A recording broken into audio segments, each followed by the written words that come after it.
Hey everybody, this is just a special little video for my new clients that are that are with me for fat loss, alright? And I'm going to send this to you individually on WhatsApp, alright? Just so you know what's happening. So please do, if you have any questions, just let me know what you think, alright? So fat loss on the run up to Christmas, right? It's very, very hard. Now, you're all on different deficits. Some of you are on minimum deficit, like 15%. Some of you are on like 25% and stuff. So what I would like you to think about doing, I'm going to give you all the benefits and all the bad points, right? And then it is effectively your decision. So I'm not telling you what to do, all right? But I want you to seriously consider this. And if you decide to do it, amazing. And if you decide not to do it, absolutely fantastic, all right? It is generally up to you. So what happens in December is we've got a lot of socials on, right? And we try to bank calories, right? So we try to save up calories like Monday to Thursday. So that we can have extra calories for the socials at the weekends or whatever, right? And sometimes what that does is it actually makes us undereat during the week, right? And it makes us go a bit bingey at the weekend. And it can be really, really, really difficult to get back on it on a Monday, right? So we have approximately 22 days till Christmas, all right? So 1, 2, 3, we've got another 3 check-ins till Christmas, all right? So what we can do is we can increase our calories every day over the course of those 23 days or every week, right?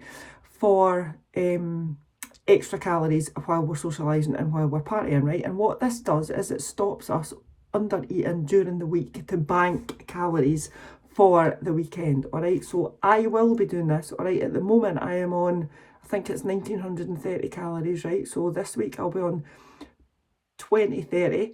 The next week I'll be on 2130, and the next week, like the Christmas week, I'll be on 2230, all right? And then I'll probably sit about 2,300, 2,400 over Christmas and New Year, and then I'm going to go again for a cut in January, right? So the first reason for doing this is that it's hard with the socialising, and what I don't want you to do is undereat and feel deprived during the week for the sake of banking calories at the weekend, all right? It just makes it a bit easier for you.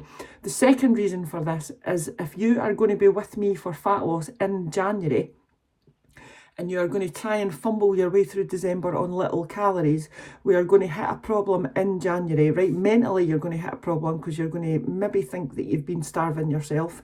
And if you do want to go hard and fast in January, we're going to need to cut your calories again, right? So cutting your calories from what you're on at the moment will be a lot more difficult than cutting your calories from what you're on at the moment plus 300 to 400 extra. Does that make sense? So if you all add in 100 calories a week for the next 3 weeks, all right, that will not put you into overweight calories, all right? At the very most, it'll take you to maintenance calories, and it might not, to be fair. You'll still be in like a weeny deficit. Anyway, let me know what you think. All right, it is entirely up to yourself. Like I said, I am doing it, right? The reason I am doing it is because from past experience, trying to diet and be in a deficit throughout December, and then mentally prepare yourself to go hard in January, right, is not the easiest thing to do. Trying to diet throughout December could potentially tip you over the edge, and by the time you get to January, you're in absolute full-blown fuck it mode. So, all right, so I'm not saying whether to do this or whether to do that. I'm trying to give you all the information, all right? There's benefits to both. If it's going to keep you motivated in December by keeping it tight, that's absolutely fine, all right? But all we would be doing at the very least would be delaying fat loss for 3 weeks, but we would be maintaining your weight for 3 weeks to make you go hard and fast in January, all right? If you don't want to go hard and fast in January and you just want to continue plodding along at the little mini deficit, that is absolutely grand, by the way. It is whatever suits yourself, all right? Let me know what you think, lovelies. Bye-bye.